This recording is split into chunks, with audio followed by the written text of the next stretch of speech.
2021년 5월 6일 목요일 새벽 기도회를 하나님 앞에 드리겠습니다.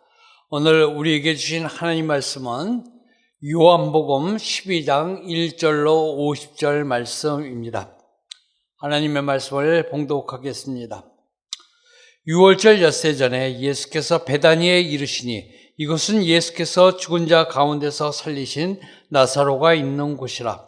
거기서 예수를 위하여 잔치할새 마르다는 일을 하고 나사로는 예수와 함께 앉은 자 중에 있더라.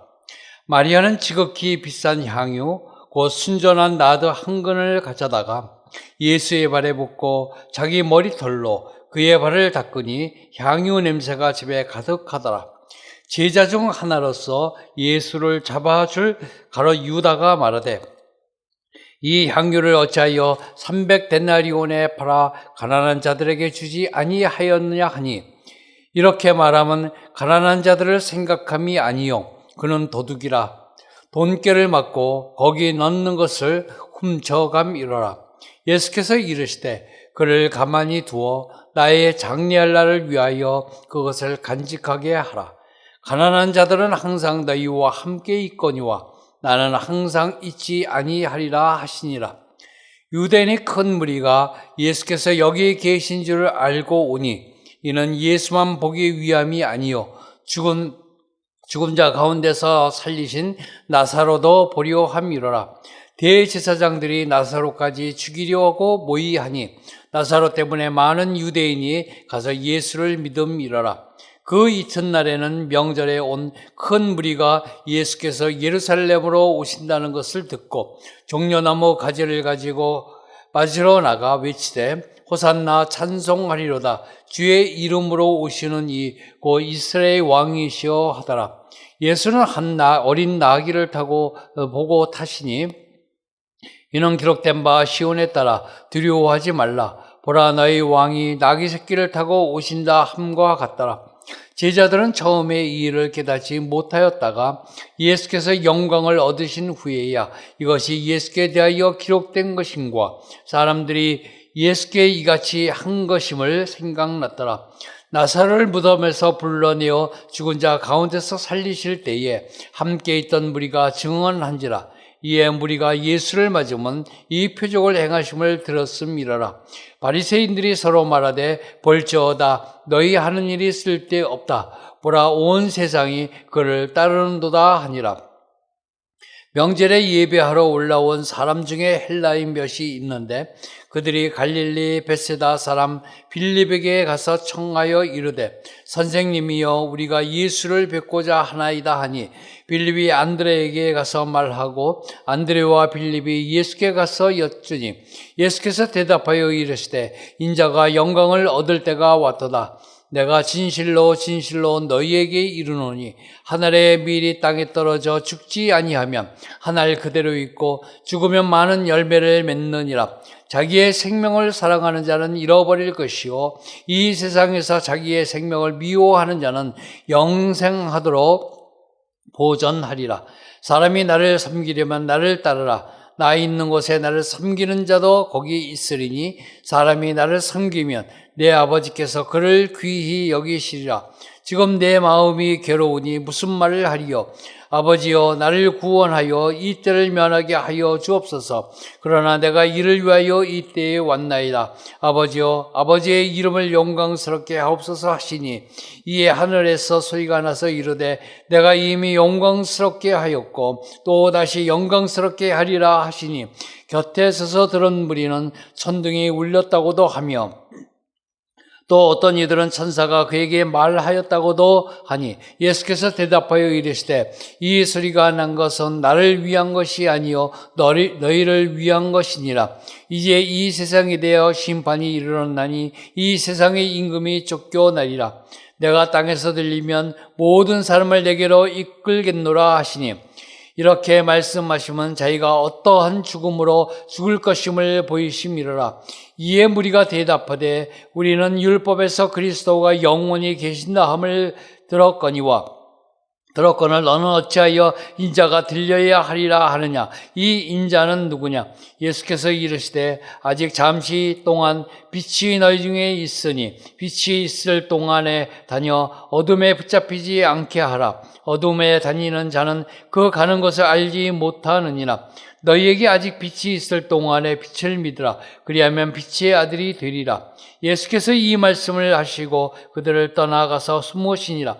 이렇게 많은 표적을 그들 앞에서 행하셨으나 그를 믿지 아니하니 이는 선지자 이사야의 말씀을 이루려 하심이라.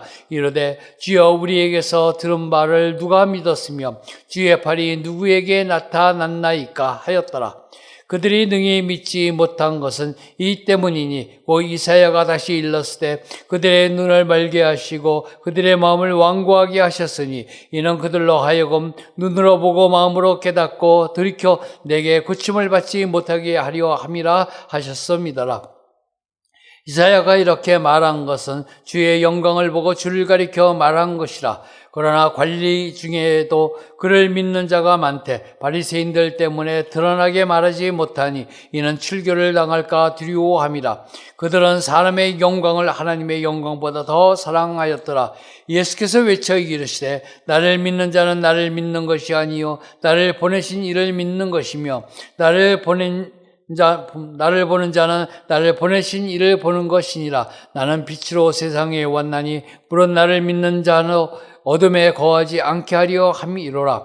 사람이 내 말을 듣고 지키지 아니할지라도 내가 그를 심판하지 아니하노라. 내가 온 것은 세상을 심판하러 함이 아니요 세상을 구원하려 함이로라. 나를 저버리고 내 말을 받지 아니하는 자를 심판할 리가 있으니 곧 내가 한 그 말이 마지막 날에 그를 심판하리라.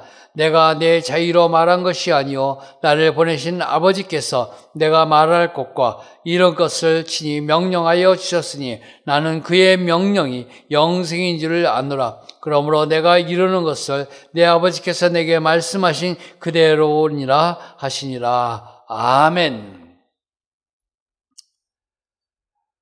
오늘 요한복음 12장의 말씀의 제목은 인자가 들려야 하는 이유입니다.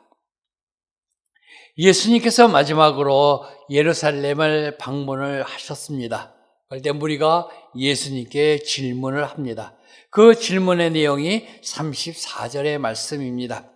이에 무리가 대답하되 우리는 율법에서 그리스도가 영원히 계신다 함을 들었거늘 너는 어찌하여 인자가 들려야 하리라 하느냐. 이 인자가는 누구냐. 정말 그들은 궁금했습니다. 그들은 그리스도에 대해서 예언을 들었습니다. 단편적으로 듣고 단편적으로 배웠고 그리고 그것을 현세적으로 이해하였습니다. 그러나 그들은 영적인 의미는 전혀 몰랐던 것입니다. 예수님께서 말씀하신 인자가 들려야 하는 이유가 무엇인가, 영적으로 무엇인가 살펴보고 은혜를 나누고자 합니다. 먼저는 1절에서 19절 말씀을 통하여 인자가 들려야 하는 이유 첫째로 죽은 자 가운데서 살리시기 위함입니다. 17절 말씀입니다. 나사를 무덤에서 불러내어 죽은 자 가운데서 살리실 때에 함께 있던 무리가 증언한지라. 1절에서 8절의 말씀은 베다니에서 일어난 마리아가 예수님의 발에 향유를 부은 사건을 기록하고 있고 9절에서 11절 말씀은 다시 살아난 나사로를 예수님과 함께 죽이려는 대제사장들의 모의, 그리고 12절에서 19절은 예루살렘으로 입성하시는 예수님의 모습을 기록하고 있습니다. 전장인 요한복음 11장에서 예수님은 죽은 나사로를 살리셨습니다. 이 장면을 많은 사람들이 보았습니다. 그리고 그들이 또 많은 사람들에게 증언하였습니다. 그러나 그들은 이 사건을 현세적으로만 해석하였고 자신들에게 또 이런 죽음에서 면하고 살릴 수 있는 승리를 부여할 왕으로만 보았습니다. 그러나 성도 여러분, 예수님은 이들에게 현세적인 모습이 아닌 영적인 의미를 알기를 원하고 계셨습니다. 즉 예수님이 십자가에 달려 돌아가시고 죽은 후에 죽음을 이기시고 부활하심을 보여주기 위하여 인자가 들려야 한다는 것입니다. 그 죽음을 이기고 부활한 것, 그것은 주를 믿는 모든 자에게 주실 주님의 목적이었습니다. 다시 말해서 예수님은 우리에게 죽은 자 가운데서 모두를 살리시기 위하여 죽음의 십자가에 달리시고 그 죽음을 이기시고 부활하여 다시 사신 것을 보여주셨던 것입니다. 우리가 예수님을 죽은 자 가운데서 살리시기 위하여 십자가에 달린 것을 우리가 믿는다면 우리는 아담이 준 죽음과 사망이 아니라 죽은 자 가운데서 다시 살아나는 은혜가 있는 줄로 믿습니다. 이 믿음을 갖는 우리 모두가 되기를 주님의 이름으로 축원합니다. 두 번째는 20절에서 36절 말씀을 통하여 인자가 들려야 하는 이유는 많은 열매를 맺기 위함입니다. 24절 말씀입니다. 내가 진실로 진실로 너에게 이르노니 한 알의 밀이 땅에 떨어져 죽지 아니하면 한 알 그대로 있고 죽으면 많은 열매를 맺느니라. 아멘. 20절에서 36절의 말씀은 유월절 명절을 지키기 위하여 예루살렘을 방문한 헬라인이 예수님을 찾아오자 그들에게 예수님께서 자신이 이 세상에 온 목적을 알려주시는 내용을 기록하고 있습니다. 예수님께서는 자신을 땅에 떨어져 죽어 많은 열매를 맺는 한 알의 밀로 비유하시면서 당신이 십자가의 대속에 죽으심으로 온 인류를 구원하는 많은 열매를 맺을 것이라고 하시면서 바로 메시아이심을 밝히셨습니다. 성도 여러분, 이 말씀이 예수님에게만 국한된 것은 물론 아닙니다. 예수님은 이 세상의 많은 사람들에게 구원의 방지에 올라타도록 많은 열매를 맺도록 하였습니다. 그러나 예수님을 따르는 모든 그리스도인들과 교회에도 이 말씀이 적용되어야 할 것입니다. 자신만을 살려고 몸부림칠 것이 아니라 모든 성도들이 미랄이 되어서 땅에 떨어져 죽어야 할 것입니다. 세상과 육신에 속한 모든 욕심과 정욕을 십자가에 못 박고 사랑과 평화, 겸손과 희생이라는 성령의 열매를 풍성하게 맺어야 할 것입니다. 그래서 자기를 버리고 그리스도로 성령으로 새롭게 옷 입어 주님이 원하시는 많은 열매를 맺어야 할 줄로 믿습니다.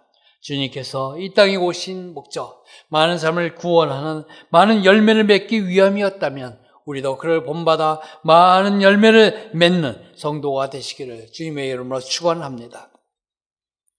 세 번째는 37절에서 50절 말씀을 통하여 인자가 들려야 하는 이유는 심판이 아니라 세상을 구원하시기 위함입니다. 47절 말씀입니다. 사람이 내 말을 듣고 지키지 아니할지라도 내가 그를 심판하지 아니하노라. 내가 온 것은 세상을 심판하려 함이 아니요 세상을 구원하려 함이로라. 아멘. 37절에서 43절에서는 유대인들의 예수님 배척을 이사야의 예언을 인용하면서 그것을 이루기 위함이라고 지적합니다.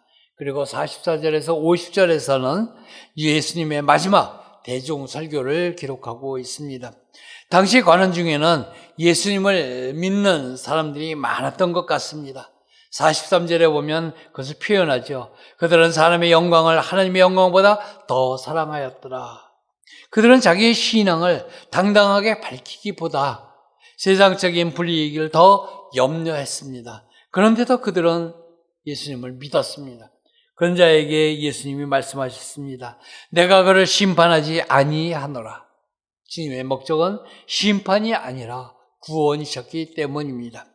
성도 여러분, 유대인들은 하나님을 공의롭고 무서운 분으로 오직 심판하시기 위해 존재하는 분처럼 생각했습니다. 여러분 가운데도 하나님을 매우 엄격한 분으로 생각하여 하나님에 대한 친근감을 느끼지 못하고 계신 분은 안 계십니까? 하나님은 누구보다도 세상을 사랑하시고 축복하기를 원하시기에 예수님을 십자가에 달리시게 그리고 죽게 하셨습니다. 요한복음 3장 16절 말씀 잘 기억하실 것입니다. 하나님이 세상을 이처럼 사랑하사 독생자를 주셨으니 이는 그를 믿는 자마다 멸망하지 않고 영생을 얻게 하려 하심이라. 이 말씀을 우리가 굳게 믿는다면 우리는 하나님께서 심판이 아니라 우리를 구원하시기 위한 그 목적을 바르게 알 수 있을 것입니다. 요한복음 3장 16절의 말씀을 굳게 믿고 나가는 우리 모두가 되기를 주님의 이름으로 축원합니다. 말씀을 정리합니다. 인자가 들려야 하는 이유, 죽은 자 가운데서 살리기 위함입니다. 많은 열매를 맺기 위함입니다. 심판이 아니라 세상을 구원하시기 위함입니다. 우리는 예수님을 굳게 믿음으로 말미암아 예수님의 이런 목적을 받아 누리는 저와 여러분이 되시기를 주님의 이름으로 축원합니다. 기도하겠습니다. 사랑과 은혜가 많으신 아버지 하나님, 오늘 우리에게 요한복음 12장의 말씀을 통하여 인자가 들려야 하는 이유를 우리에게 주셨습니다. 그것은 바로 주를 믿는 자에게 죽은 자 가운데서 살리시기 위함이며 주를 믿음으로 말미암아 많은 열매를 맺기 위함이며 주를 믿는 자에게 심판이 아니라 세상을 구원하시기 위함이라는 것을 말씀해 주셨습니다. 이러한 주님의 목적을 받아 누리는 우리 모두가 되도록 축복하여 주시옵소서. 우리 은혜광성교회 우리 하나님 사랑하여 주심을 감사합니다. 2021년도 우리의 기원이 있습니다. 강림하는 교회, 함께하는 교회, 시선받는 교회로 새 예루살렘 같은 교회 되도록 은혜 베풀어 주시기를 원합니다. 새 성전을 준공하게 하여 주신 아버지 하나님, 이제 우리가 이 땅을 목전에 두고 마지막 작업을 하고 있습니다. 모든 것이 순조롭게 진행됨으로 말미암아 하나님께 주시는 그 축복 가운데 마음껏 우리 하나님을 찬양하며 예배드리고 하나님의 은혜를 맛볼 수 있도록 축복하여 주시옵소서. 이제 말미암아 모든 공사 가운데 함께하여 주시고 지금까지 애썼던 모든 일에 조금 더 차질이 없도록 충족히 우리 하나님의 은혜 내려 주실 줄로 믿습니다. 이를 위하여 앞장서 나가시는 담임 목사님 육신의 강건함을 허락하여 주시고 가정의 평안함을 주시며 말씀의 능력을 주시고 성령 충만으로 인도하여 주셔서 하나님께서 맡겨진 사역 잘 감당하도록 은혜 베풀어 주시옵소서. 아버지 하나님, 코로나19로 인하여 마음껏 모이지 못하는 이 사회입니다. 아버지 하나님, 하루속히 종식되도록 은혜 베풀어 주시고 교회에서도 마음껏 예배드리고 찬양할 수 있도록 우리 하나님께서 모든 여건을 다시 한번 새롭게 만들어 주시는 은혜를 허락하여 주시옵소서. 각가정의 물질의 문제, 건강의 문제, 사업의 문제, 모든 문제마다 우리 하나님이 아실 줄 아오니 각자 기도하는 제목대로 하나님께서 찾아가 주시고 응답하여 주시옵소서. 오늘의 한날의 삶도 우리 주님이 함께 동행하여 주시기를 원하옵고 예수님 이름으로 기도하옵나이다. 아멘.